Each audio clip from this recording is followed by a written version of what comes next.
Yeah, you mother.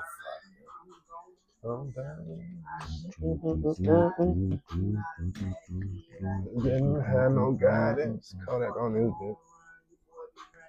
All right.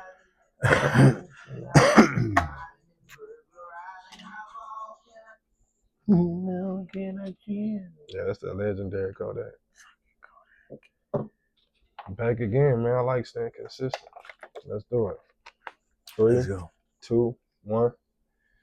Back again, man. UFC Freedom 250.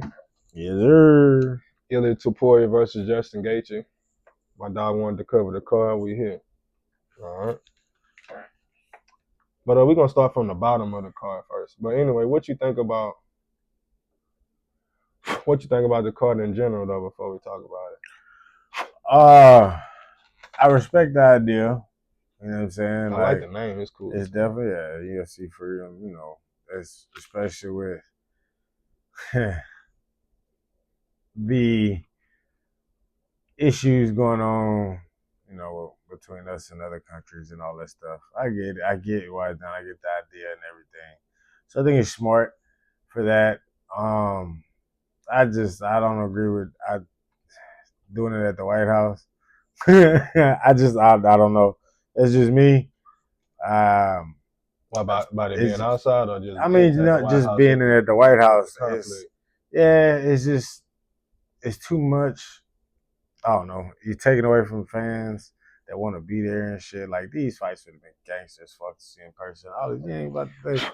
I don't know the stipulations, but I don't believe that fans are gonna be at that bitch. You know what I'm saying? I think that I can't remember the I exact don't number. It's know. gonna be a couple thousand people, on like 5,000 something like that on And the inside, that's and they're gonna have like up to 70,000 people that can watch outside the venue in 2 locations. That's yeah, close by, yeah. and It I ain't think the them same. tickets free. It ain't the same. I No, it get ain't the it. same for sure. I get it. I don't know. I don't think it's just not my thing. You know what I'm Okay. saying? I like the fight card. I Mm-hmm. definitely like the fight card. I wish it was more fights. That's another thing what I don't like about it. No prelims or nothing like that. You know what I'm saying? It is a 7-fight card, so there's a good bit of fights at least. All the fights are bangers. Every one of them are bangers. So it's definitely gonna be a good card. If there's a card to have at the White House, then put the right one on. I'll say that. You know what I'm saying? Um, yeah, I just that's how I feel about the actual Freedom 250. Yeah, I like the card. Like I like the whole idea is like of it being a one-off event. Like, all right, we're gonna make some new belts. I like you only got 7 fights on the card. It's gonna be free. You know, I like that whole idea of being a one-off event, like a special event. I like doing shit like that. yeah, no, I get that. But what I'm like the opposite of you. It's like I'm not as excited about the card. I'm not excited about the card, not because it's not a good card. It's because of what like I was. What's the word I'm looking for? When they put something out and you have expectations of that, like what it could have been. Oh yeah. Uh I mean shit. Expectations is what I can think of. It's a word, but it's a word I wanted to use. I'm not as excited because they put out these way bigger fights, like the John Jones versus Pereira, the Conor McGregor versus Michael Chandler. So that get me excited. Now it's like I Ilya Tuporia and Justin is an exciting fight, but it's not as big of a magnitude as Conor and the greatest fighters on the same card. So I'm not motivated by excited about the card like that. But it is a good card, and it's gonna be. I see what you're saying about that. To me, where I disagree is I think so. Well, John Jones is definitely a good fighter. He's the greatest of all time. So I'm not gonna say. I think you bring Connor in is more for the name and it's not for the actual fight. I think with the matchups that they have, every matchup is exciting. And that's why I like it. Yeah. Like every matchup is interesting. I think every matchup is hard to pick. Well, I say every. There's one I think that's gonna be. But yeah, it's a good card. I'm just saying it ain't as exciting as that card would have been. That card would have been like 5 That's pounds why I of differ. I think this that one is. magnitude. I think this one is more exciting because of the matchups. And last one was just been exciting just because of the name, not the actual matchup. The matchup The and the fights wouldn't name. have been. That fight would have meant more for that belt with Which one? the Alex versus Oh, John John Jones. Jones Oh no, fight, I definitely agree with that. I definitely agree. That's a bigger fight. Conor McGregor coming back With Chandler, and versus Maurice Rufy. I don't. Yeah, I But we'll don't. just get into it though. I don't care to see So Conor. boom, Diego Lopez, Steve Garcia. That's gonna be the opener on the fight. It ain't gonna have no prelims like you said. So they just getting right to it.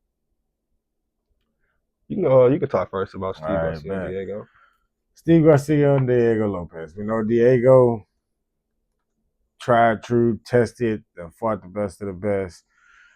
Has come up short as far as becoming a champion, but has beaten the brakes off of everybody else leading up to it. There hasn't been anybody stay for John Silver when they went. John Silver was on his ass, but he ended up getting a knockout.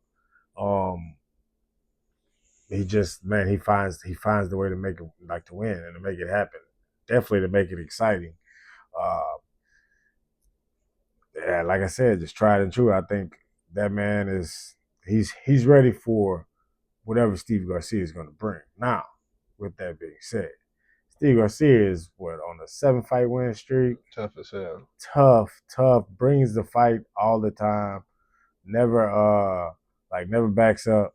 So 7-fight win streak, 15 knockouts, 8 first round finishes. You know what I'm saying? So 15 out of 19 wins are knockouts.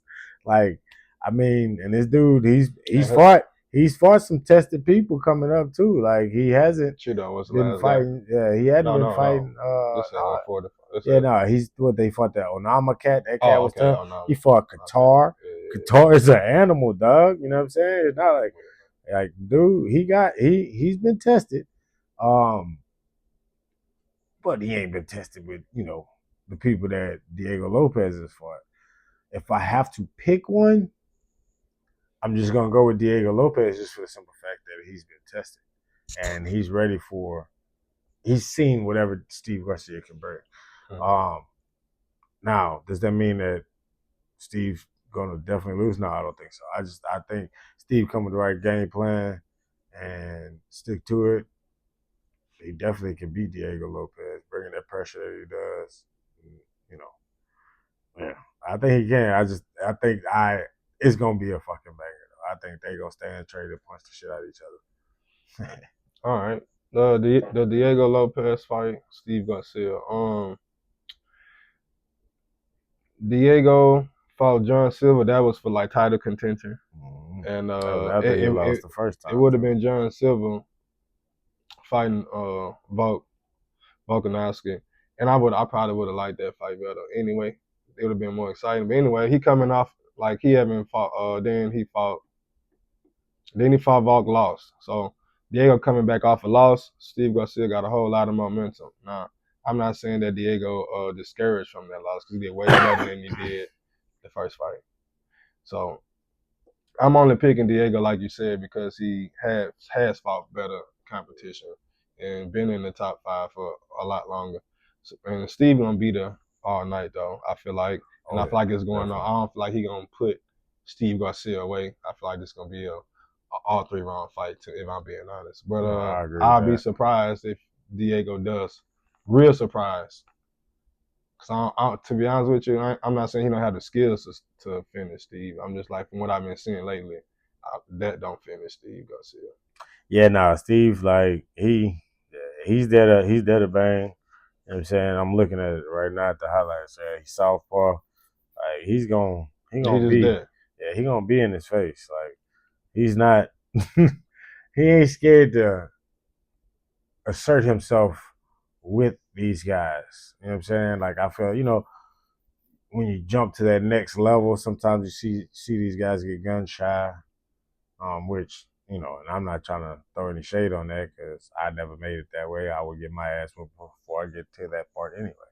But you see they get a little gun shy when they get to that next level, and I feel that Steve Garcia isn't that type of guy. I feel like he's still gonna be in his face, throwing his shots, being smart with it. But yeah, they're gonna fight, bro. Okay, cool. Diego Lopez. Moving With on. that. Bo Nickel and Kyle Dawkins. All right. Kyle Dawkins. I like this fight for Bo Nickel because he been, you know, he been guided up the right way in the UFC, I feel like. But he talked a whole lot and he got stopped by the Ritter. Come back, gets a win over Adolfo Vieira, somebody his height, his size. Now he fighting Kyle Dawkins, which is a true middleweight, and not an easy test for nobody. So, and Kyle Dawkins coming off a Darce choke win over Milshart. Yeah. And so he been gaining momentum. So he got real momentum in the middleweight division. So I feel like this is gonna be a good even fight. To be honest with you, I'm gonna lean towards Kyle Dawkins to win the fight. But if I'm betting my money, I'm like, okay, if I'm putting a bet down, I'll circle Bo Nickel to get the money. But skill wise, I'm leaning towards Kyle Dawkins to win the fight. So you can just leave it circle, but it's like an even matchup to me on that fight. So yeah, I like this once again. I love this matchup as well. Um, Dawkins got submissions. Most of his wins are by submissions. Matter of fact, if I remember correctly, most of his wins are by submission. He has. Let me see. Man, because I was looking at it earlier and I had it all set up and I forgot. Yeah, he got 12 wins by submissions, 2 by knockouts. You know what I'm saying? So 15 out of 17 wins. He 6'3". finishing. Yeah. He's 6'3", Bo Nickel 6'1". I think Kyle has good jiu-jitsu from top. Mm-hmm. I don't know so much from bottom. I mean, like I think he's adequate from bottom for sure. I think he definitely submits from bottom and everything. I don't know if his bottom jiu-jitsu is good enough to stifle Bo Nickel's top wrestling. Um, I definitely think Kyle has the advantage on the feet though. Um, his striking is real clean, and if he comes out and he just strikes with him, uh, with not with reckless abandonment, but not too afraid of the takedown, because I do think, even though I don't think he can submit Bo Nickel, I think he can not take damage and eventually get back to his feet, and then get back to where he's striking with him. And I think that's where he should keep it. I think his striking, he comes out with that game plan and get on the front foot, let his hands go, let his kicks go, and he is taken down, get right back up type shit. I think he wins, and that's why I put my name on him. I like Bo Nickel though. I want Bo Nickel to win just because I watched Bo Nickel since he was at Penn State, and I've been a fan of his since. I think he talk a lot of shit, but it is what it Biting out is. more than he can chew. Yeah, I think sometimes he do, but I mean, hey, I get it. big dog got to eat, dog. You know what I'm saying? You gonna talk it if you got to believe in yourself. It's just like the one we're gonna talk about, that Josh Hoykin. I always say his name wrong. Dude, he talked that shit too. But back to Bo Nickel, I just Bo Nickel ain't Josh Hawkins. Josh I Hawkins is more mean, of a dog. you can say that Bo Nickel, but Bo Nickel can grind it out. I think his wrestling's good. I think if he mixes it up well, knowing that everybody knows he's a wrestler, he's definitely gonna be dominant. We just got to see if he did it. I mean, last fight he looked nice. He got the good head kick knockout. Damn it! I know I didn't expect that. So we'll see. I'm interested in this fight. I like it. I like it. I think from a technical standpoint, it's gonna be a real interesting fight. So Yeah, I feel like it's gonna be a tough he's gonna job grind. for Bo Nickel. So if he does get it done, it's gonna be He earned that. you're gonna have to. Yeah, you're gonna have to. I'll be impressed to see how he get it done. All right, but like I think Kyle Dawkins got the better chances of winning that fight. To be honest. All right, next fight. Derek Lewis and Josh Hawkins. No, my Roofy. Oh, Roofy and Chandler. dang, I missed one. Yeah, Roofy That's and Chandler. crazy. Let me write that down. Dang. He can't miss out on Roofy and Chandler. Crazy, bro. 1, 2, 3, 4, I'll go ahead 5, and start 6. on him. Next fight we got Mauricio Roofy and Michael Chandler. I like this fight. So starting off with Chandler. Chandler ain't really won a fight worth a while in forever. but he's always made it exciting, which is why he's still in.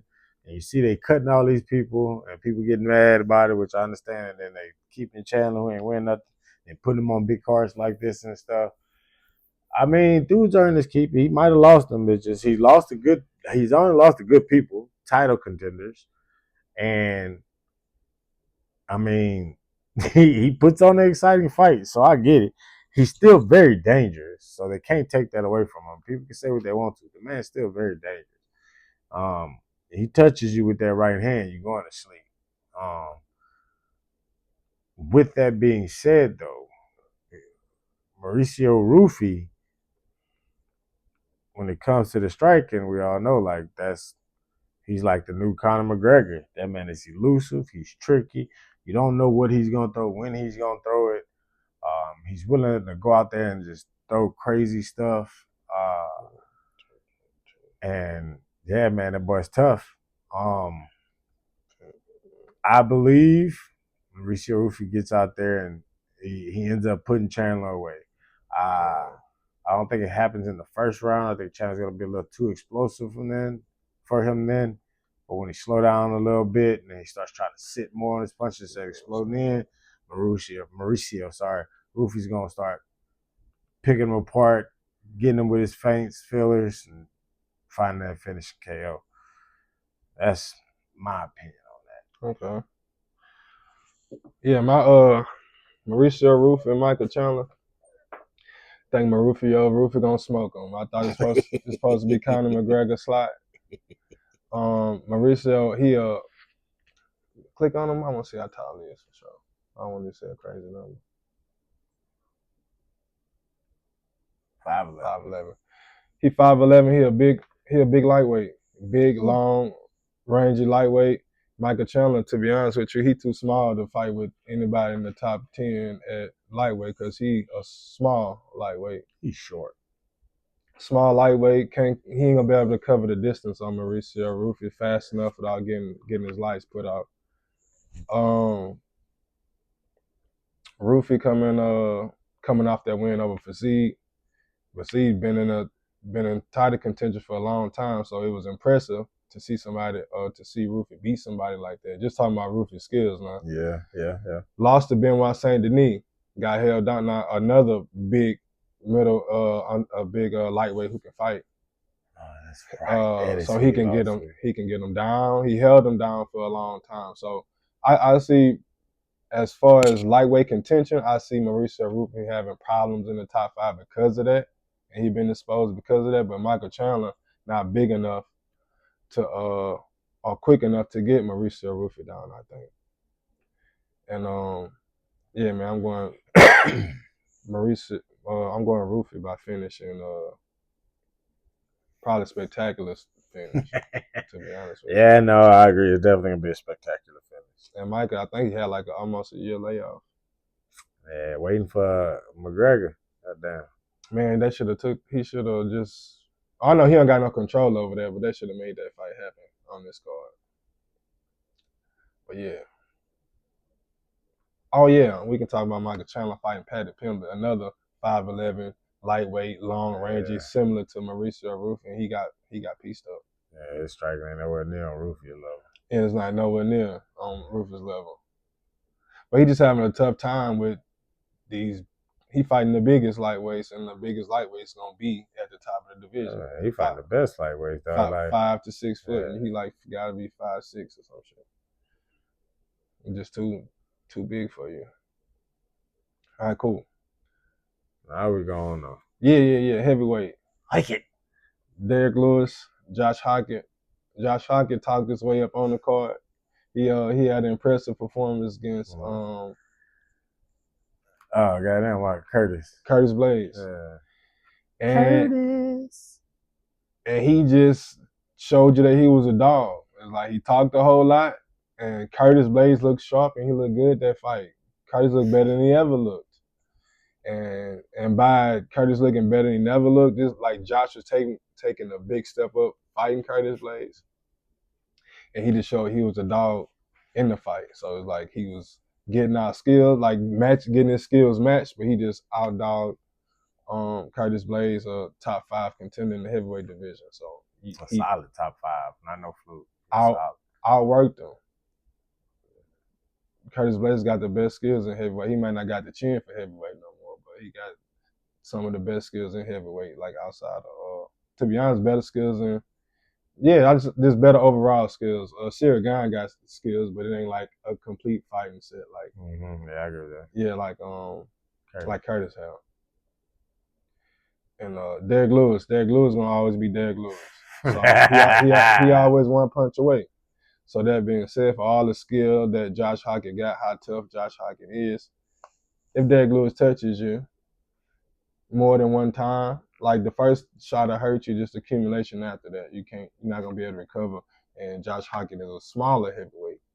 So Derek Lewis got a cut weight to make 265. This dude probably walk around 230. Something no bigger than 240. Shit, him and Bo Nickel wrestled against each other. That's how like light that motherfucker is. Okay.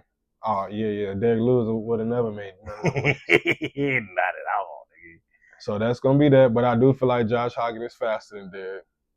Oh yeah, definitely. Hands are way fast. He got fast hands. That's why he beat up Curtis Blades so much.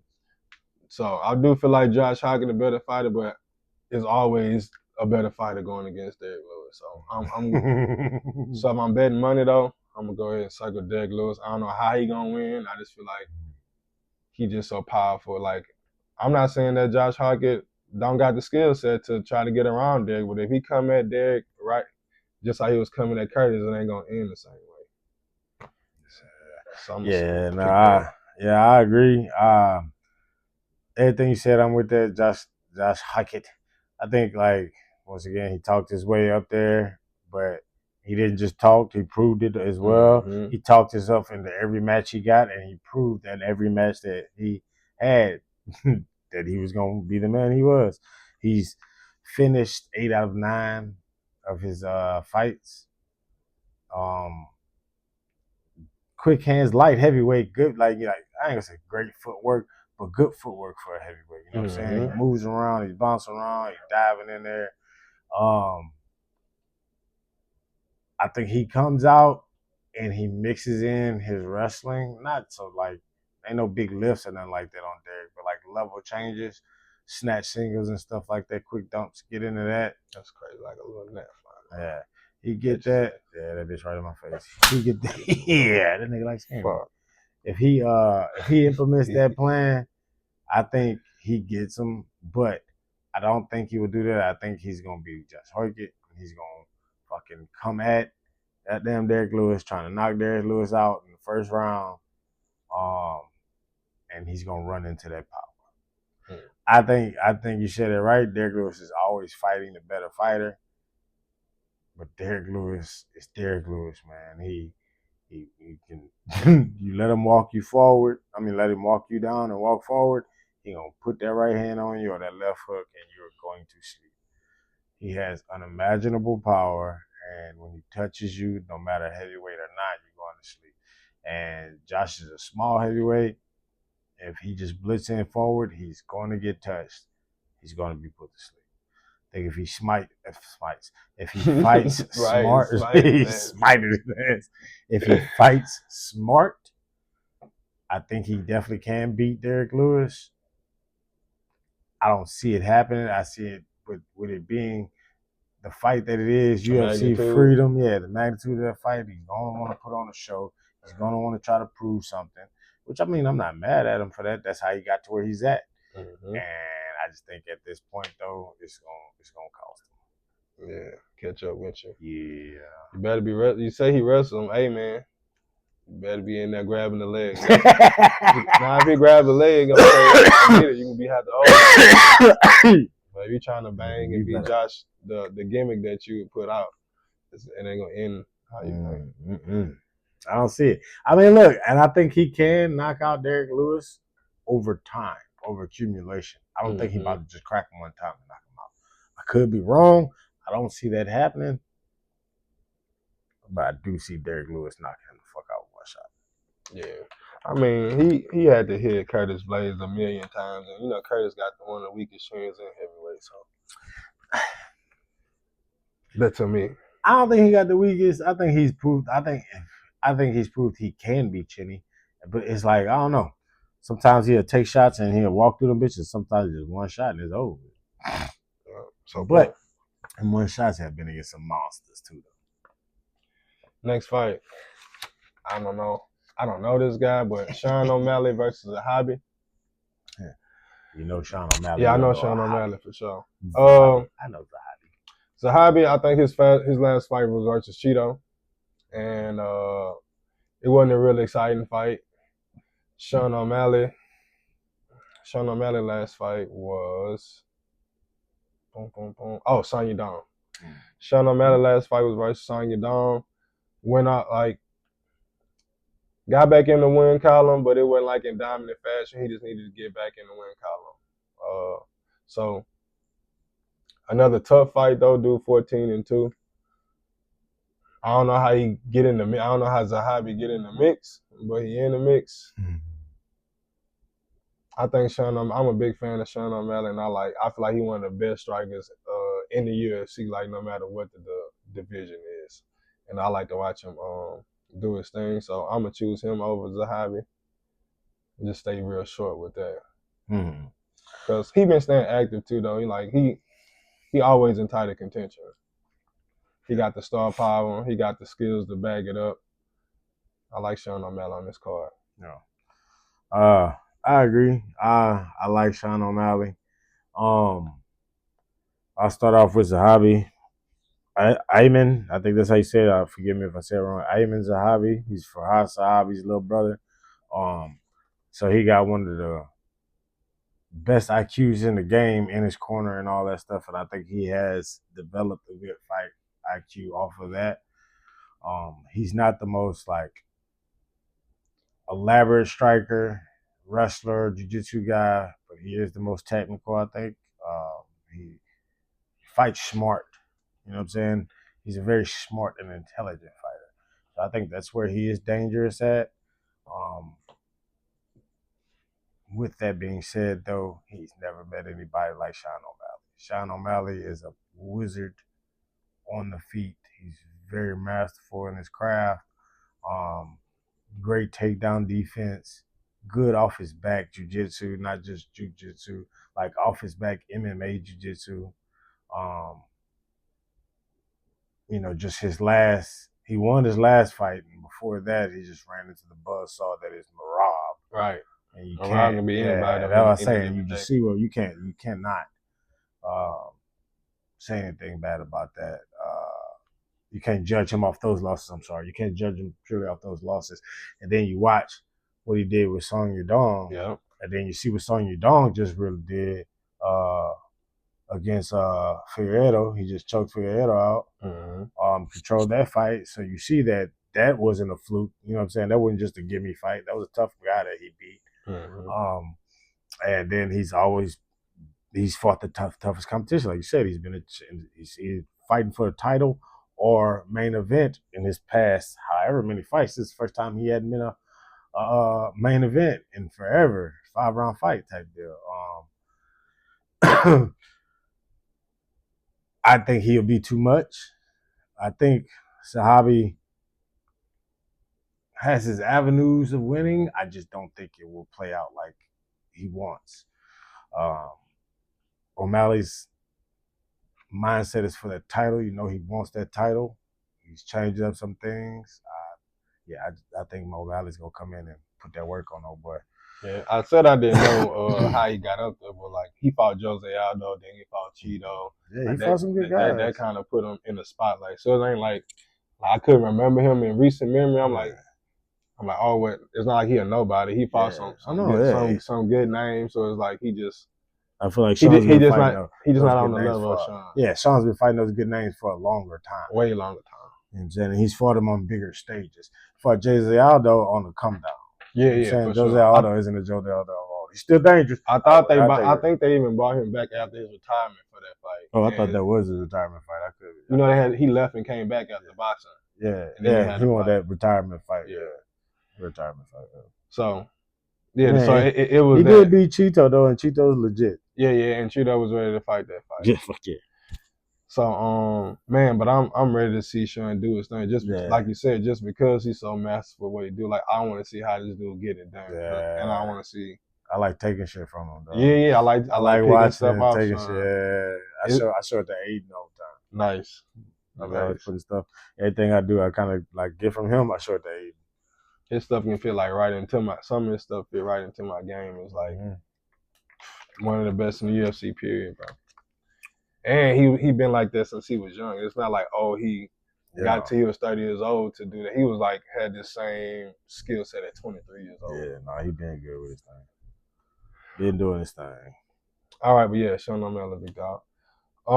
Co-main event: Alex Pereira versus Cyril Gane for the interim heavyweight belt. Alex Pereira. Now I was saying Sean was one of the most skillful in the whole UFC. This got to be one of the most powerful dudes in the UFC. That like Derek Lewis, like you'll put Alex Pereira up there with the likes of these guys. Anthony Johnson, legendary power. He's gonna be a legend forever. That's legendary heavyweight power. Yeah, he's across three weight classes. He's going up a weight class. So middleweight, 205. Not heavyweight. He didn't lose the belt at 205. He just relinquished it to move up. He beat Ankalaev in the second fight. Said he had some injuries. Came back, proved with a KO. Quick KO. So he deserved to be up there. I feel like it would have been a better fight with John Jones, but here we go with the Cyril Gane fight. Cyril Gane fought Tom Aspinall, ended in the eye poke. They've been beefing about that, him and Dana and Eddie Hearn for a year and a half now. He's trying to get out his contract about that. Yeah. But anyway, they put Cyril Gane right back in the mix. I'm like, okay, time where you don't want to fight, well, we'll just put Cyril in the fight. You don't have to fight. So Cyril Gane coming back, haven't had the best of luck in his last couple fights but John Jones already pointed out that he fouls a lot when he fights anyway. Oh, yeah, he got him. And he got these 2 wins, but after John. Yeah. No, I ain't talking about like him fighting John. I mean like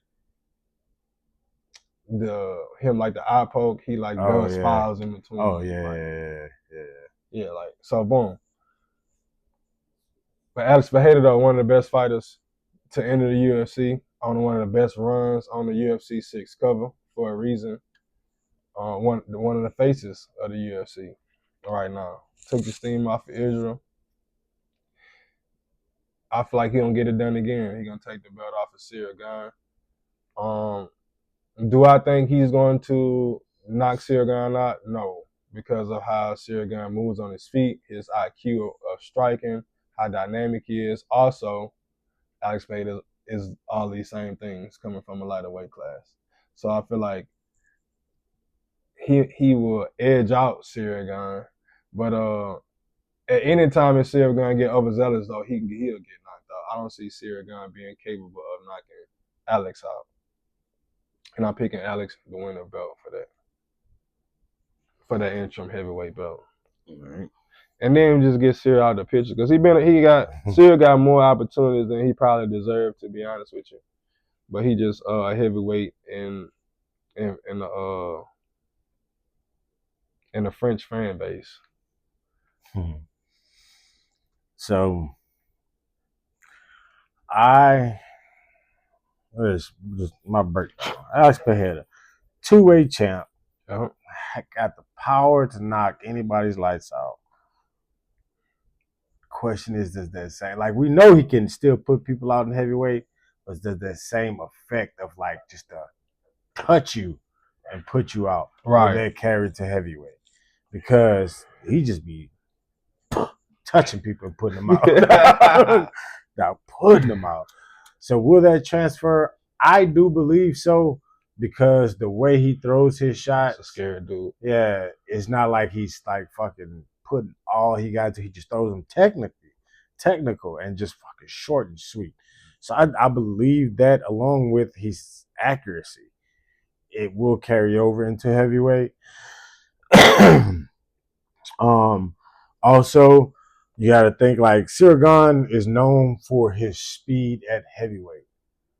This man has kept up with middleweights. Right. You know what I'm saying? So will that speed factor still be there? I don't think so. Sirigan is not gonna have to deal with possibly somebody who's faster. Mm-hmm. And can still put the lights out. With that being said, Sirigan is very elusive, bouncy, springy, in and out, controls distance well. Very, very good striker. Right? I agree with you. I don't think he has that just one punch KO power like Alex does. Um, but he can, like, if he catch you clean, he'll put your lights out. That is a heavyweight. And he got real good technical striking. So I do think he's dangerous. I do go with what you said about Alex Pereira, though. I do believe Alex Pereira is going to win. I do believe he finds Sirigan's chin, especially into the later rounds when Sirigan is not as bouncy and as springy in and out, more sitting in front of him and decides to, bang with him. Later rounds, he gonna chop that leg by that time. Yeah. That's how I think he gonna. Yeah, them calf kicks. Yeah, I think, and I just slow you down. I believe that's when he gonna that lead hook gonna catch him. He gonna low come up top with that hook like he does, bro. And I think he's gonna put Sirigan's lights out. So I do see a first time three division world champ in Alex Pereira Because on Saturday night.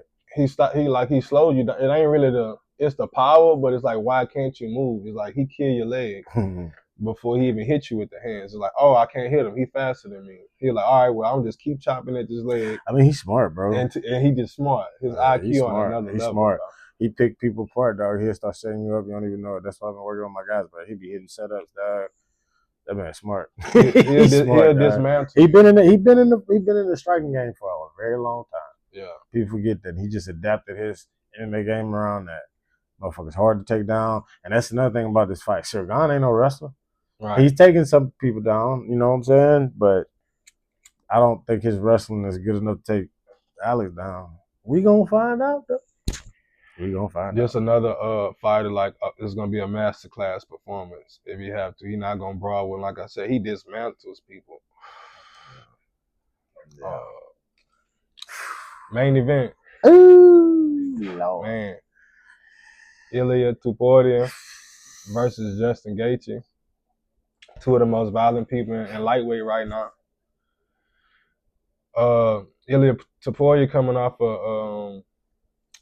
a year-long layoff. And Justin Gaethje been active, but he coming off a win over Paddy Pimblett.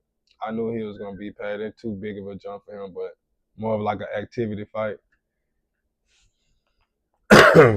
Paddy earned his keep. Yeah, but he still got it's like he earned his keep by the people he fought and beat and the numbers they held at that time. Granted, like when he beat Michael Chandler, that's how you got to beat Michael Chandler. And Chandler we know Chandler ain't up there with those guys, but he had the number. He had the hype. I think Paddy Pimblett earned his keep for that fight, and he just got exposed that he wasn't ready for that upper echelon. I thought he wasn't. I thought Michael Chandler was on the way out already. Oh yeah, I do. I agree. And I already expected Justin Gaethje to do what he's gonna do. Like whether he earned his keep or not, like I knew the outcome was gonna be. Yeah, I agree with that. Was gonna be an ass kicking. I agree with that. But anyway, I got worried about getting his ass kicked. One of the most dangerous strikers in the UFC. One of the most accurate strikers. Man, clean boxing. A complete fighter, like a new era fighter. He can do jiu-jitsu, he can wrestle, he can box. Just a new era of fighting at the top of the division. It's going to be hard for Justin Gaethje to, just like Hamza Chimaev, just a new breed of fighter. And Justin is from the era before. I just don't see Justin getting it done versus Ilia in no kind of way. Now, I don't know if Ilia going to knock him out or not, but I see Ilia getting his hand raised. And that, that's just that, though. I don't know. If he decides to stand there and bang with Ilia, he gets finished. But if Justin Gaethje get on his bike like he did versus Dustin Poirier and trying to set something up, now I feel like, okay, he got a better chance of winning this fight. But if he just stand there like like Charles or Max to start staying in the pocket with him or Volk. Even them, they was bagging out when they got clipped with those though. But if you try to meet them, I feel like Ilya got the time in to put Justin out. So I actually disagree with that. For sure. The way I feel. So I'm not gonna say I disagree with the outcome. I disagree with the strategy. I do believe if Justin Gaethje gets in there and stands in front of him and lets his hand, like make it a brawl, I think that's his better chance of winning and catching him. And he got to do it early because, all right, so you watch Charles Oliveira and Ilya Tapura. Right before Ilya KO'd Charles, Charles caught him with a nice elbow when he stepped in. A nice one. He ate that bitch, but he caught him with a nice one. That is one of the only ones, though, that, like, Ilya caught somebody and dropped them in, like, just in the pocket brawling. Everybody else been kind of backing away from. Right. I feel Gaethje tries to get on his bike, Ilya is going to hunt him down and KO his fucking, like, just, it's over with. You can't escape him. He's too calm. His predatory footwork, what I call, is too good. He knows how to get you. Like, you can't dance around him. He's going to put you on the cage. Right. So if you try to dance around him, he's going to put you in a disadvantaged position to where you can't stand your ground anymore, and he's going to KO. I think with Justin, being that he does have the chin he has, even though he's still a little chinny, you know what I'm saying? He gets rocked. He doesn't get knocked out all the time. He'll get rocked. Yeah. I think it's still dangerous for him because, like you said, Ilya Tapora's timing, his fucking boxing finesse, his power, all that, his crispness always right there is very dangerous. But I think Gaethje is a better fighter in that aspect of, like, the brawl. I think I ain't gonna say the better fighter. I think that's just his best chance to get the KO, and I think he can get the KO if he does that. But I think no matter which way Justin Gaethje goes for it, the percentage of him losing is higher than the percentage of him winning. Right. Ilya Tapura, we haven't seen anybody with the prowess like this as far as striking since Conor McGregor. I said it before, I said it again. When you watch certain people fight, it's like, dang, you feel like they're going to win. You just don't know how. You can see it, da-da-da. You feel they might get the knockout at some point, da-da-da. Like Derek Lewis, man. You just know, like, if he touches you, he's going to knock you out. But when you watch Ilya Tapura, just like when you watch Conor McGregor at the time, you know he's about to touch you. You know he's going to touch that person. You know it. You know it's not if, it's when. Yeah. And you're a person who get rocked. Yeah. And he's going to touch you. He's going to touch you. You know he's going to touch you. And Ilya Tapura is one of those people. It's like you just know he's going to catch him at some point. It's not no if he catches him, he's going to catch him. And he has proven time and time again he can put out those that do not get put out. Well, like when you was talking about when he was meeting Charles, like Charles hit him with that elbow, and it was a hard elbow, but he also hit Charles too. And and right after that he countered because Charles threw the same thing, got KO. But that was landing at the same time. Now who landed with the most effect? Who knows? That could have been the start of Charles being hurt. And I feel like by Justin being chinny like that, who's gonna land the cleaner punches when they do trade at the same time? I agree with you. I still think Ilya Tapura gets it done. Yeah. I just think you don't like the strategy. Yeah, I think the better chance would be for him to stay in the pocket than the fucking run. Now what would be surprising is if Justin Gaethje decided to mix some wrestling. It'll be goddamn time. It'll be goddamn time. Say many times. Yeah. Because I mean, look, hey, Ilya Tapura. We say his jiu-jitsu. We say Ilya Tapura's jiu-jitsu good, but we haven't seen him on his back in a while because you haven't had to. But if you go back and watch any of Ilya fights leading up to it, just as good on the ground as he is off his back. In any situation, he getting up off of his back, attacking, he's going to the next transition, beating people. There's like nobody outworking him. Yeah. when he get to the ground. We gonna see. I mean, I don't think that I don't think any wrestling happens in this fight. I I don't foresee. know. I mean, we hope not. That's why it's a main event, and they probably getting paid not to be wrestling. But if you don't want to get embarrassed in front of the whole country, I would take a shot. But I'm not. I feel Ilya Tapur is not gonna shoot because he truly believes he can knock any and everybody out. I know, but let me not lie. Let me Justin see. Gaethje, Alex, he don't shoot. dang, he did, bro. He shot in one of these recent fights. I just can't He remember. probably did. He shot. He might have shot on Max. He shot on Max to change the timing up in the beginning. It could have been that fight. I don't want to be wrong, but he shot in recent time. But it was only to land the strike in. So he will. Shoot. Oh no. Yeah, so, he's definitely got on top of people and grinding people. Oh yeah, no. If Gaethje keep running, he'll shoot on him. I don't see him shooting on Gaethje. I feel he's patient, bro. Yeah. Gaethje can run all he wants to, like I said. His footwork, bro, his predatory footwork, bro. He's gonna find you. Mm-hmm. He's gonna walk you to the cage, and he know he's not gonna have to take Gaethje down.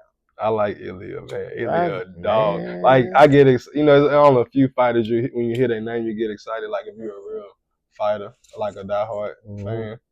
But it's like Ilya fighter, like one of them fighters, like this dude dangerous. Oh, okay. That's what I say, bro. Like there's not been anybody with the prowess like him since Conor. And Conor definitely changed the game. I feel like this dude is, like you said, he's new era of it. He's I don't, man. And that's a stacked weight class. That is a gangster ass weight class. I don't see anybody beat him. I don't see it. Charles Oliveira probably could if he make the right adjustments into his next game. Ilya can be hurt and have been hurt a lot. Oh yeah, he got rocked. But he got rocked with old boy. Old boy hit the shit out of him. Now it's like they're not even getting Ilya to that point to even see how the outcome of the fighter, this fighter turn out. Ilya not getting to that point. He like, I'm getting in there and finishing you bitches.